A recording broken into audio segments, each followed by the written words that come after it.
Дін істері комитеті дін мәселелерін зерттеу және талдау орталығының директоры Айнұр Абдырасылқызының қоғамдағы діни мәселелерге қатысты пікірі. Түске сенуге бола ма?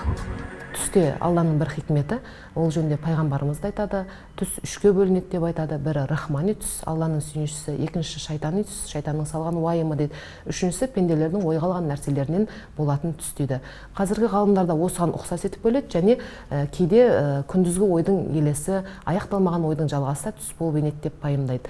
Барлық түстердің болмаса да, бірқатар түстердің, яғни мағынасы, мазмұны бар. Сондықтан да Құранда Жүсіп пайғамбар туралы арнайы сүреде Жүсіп пайғамбардың түс жоруы туралы хикметті хикаялар келтіріледі. Египет патшасының түсін жоруы, ол түстердің дұрыс келуі секілді хикаялар бар. Пайғамбарымыз да сіздерден біреу түс көрсе, егер жайсыз түс көрсе, орнынан тұрып намаз оқысын, және ондай түсті ешкімге айтпасын деп айтады. Біреу түс көрсе, маған айтсын, мен оны жорып берейін дейді. Таң намазынан кейін үнемі сахабаларына араларыңызда түс көргендер бар ма деп сұрап отырады екен. Сондықтан қазақтың дүниетанымында да түс көруге баса мән беріледі. Біздің көптеген аңыз ертегі әңгімелеріміз қарасақ та, немесе ел ұстаған хандардың, сөз ұстаған шешендердің, қол бастаған батырлардың ғұмырнамасынан қарасақ та, хикметті түстер көріп, сол түстердің орындалған жайлы көптеген сарындар бар.